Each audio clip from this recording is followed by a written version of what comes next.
इस सत्र में स्वागत है। आज हम अल्फोंस दाउदे की एक बहुत ही मशहूर कहानी द लास्ट लेसन पर बात करने वाले हैं। हाँ, ये वही कहानी है जो सीबीएसई क्लास 12 की फ्लेमिंगो किताब का पहला चैप्टर भी है। बिल्कुल। और हमारे पास इसका एक कह सकते हैं सरल एक्सप्लेनेशन है।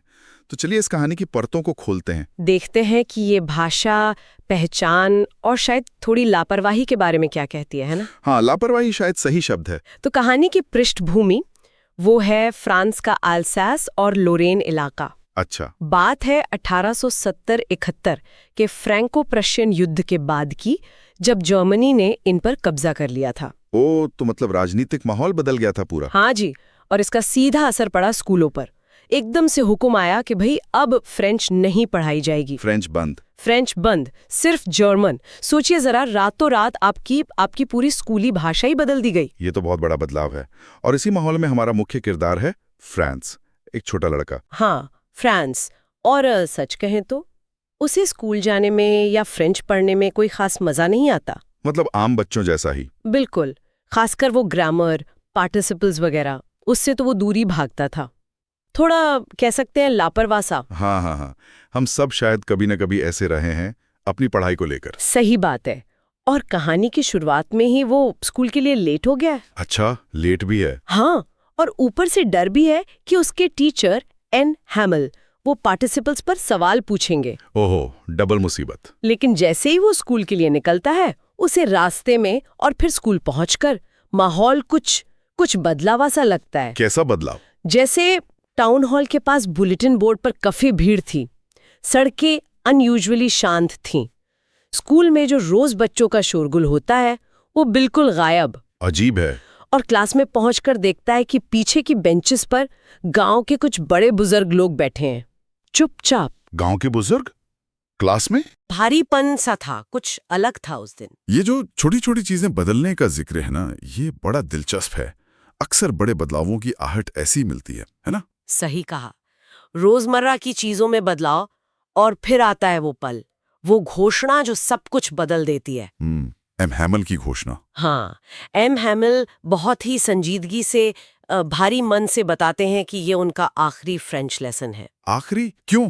क्योंकि बर्लिन से आदेश आ गया है, कल से नया टीचर आएगा जो जर्मन पढ़ाएगा। ओहो, ये तो जैसे बिजली गिरने जैसा हुआ होगा। बिल्कुल, पूरी क्लास जैसे स्तब्ध रह गई। और फ्रांस, वो लड़का जिसे फ्रेंच एक बोझ लगती थी, उसे कैसा लगा? उसे अचानक एक झटका सा लगा। उसे महसूस हुआ कि उसने क्या खो दिया है। उसे अपनी किताबों से, अपनी भाषा से, यहाँ तक कि एम हैमल से, जिनसे वो डरता था, उनसे भी एक जुड़ाव महसूस होने लगा। मतलब कदर तब हुई जब चीज हाथ से जा रही थी। बिल्कुल। और ये पछतावा सिर्फ फ्रांस को नहीं था। वो जो बुजुर्ग बैठे थे ना क्लास में, वो क्यों आए थे? वो असल में एम हैमल की 40 साल की सेवा का सम्मान करने आए थे, और शायद अपनी भाषा के प्रति जो उन्होंने उदासीनता दिखाई थी, उस पर अफसोस जताने भी। अच्छा, मतलब उन्हें भी अपनी चूक का एहसास हुआ। हाँ, क्योंकि सबने, बच्चों के माँ बाप ने भी अक्सर पढ़ाई से ज्यादा जरूरी खेतों में या मिलों में काम करने को समझा था। भाषा को, पढ़ाई को वो अहमियत नहीं दी। ये तो सोचने वाली बात है। सही कहा। एम हैमल खुद भी बहुत भावुक थे, जाहिर है, लेकिन उन्होंने अपनी निराशा को एक बड़े संदेश में बदला। क्या संदेश दिया उन्होंने? उन्होंने कहा कि फ्रेंच दुनिया की सबसे खूबसूरत, सबसे स्पष्ट और सबसे तर्कपूर्ण भाषा है। उन्होंने सबसे अपील की कि इसे संजो कर रखो, इसे भूलो मत।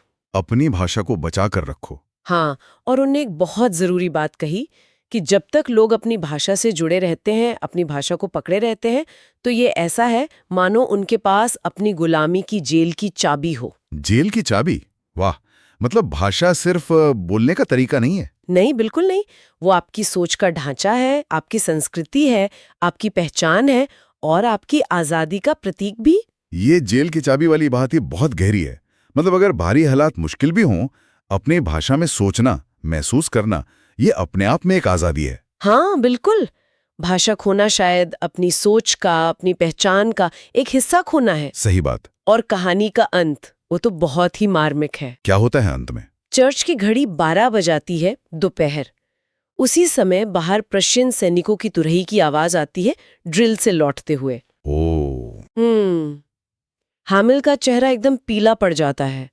वो खड़े होते हैं, कुछ कहना चाहते हैं, पर गला रोंद जाता है, आवाज नहीं निकलती। बहुत भावुक क्षण रहा होगा। हाँ, फिर वो ब्लैकबोर्ड की तरफ मुड़ते हैं, चौक उठाते हैं और अपनी पूरी ताकत लगाकर जितने बड़े अक्षरों में लिख सकते थे, लिखते हैं वीव लव फ्रांस। वीव लव फ्रांस, मतलब फ्रांस अमर रहे।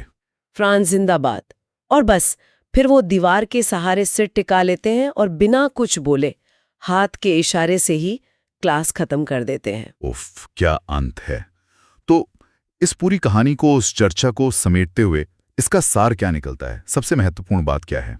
देखिए, सबसे बड़ी सीख तो यही है कि अपनी भाषा, अपनी संस्कृति, अपनी जड़ों की हमें कदर करनी चाहिए। अक्सर हम चीजों को ग्रांटेड ले लेते हैं, है ना? बिल्कुल, उनकी कीमत हमें तभी समझ आती है जब वो हमसे छिन जाती हैं या छिनने वाली होती हैं।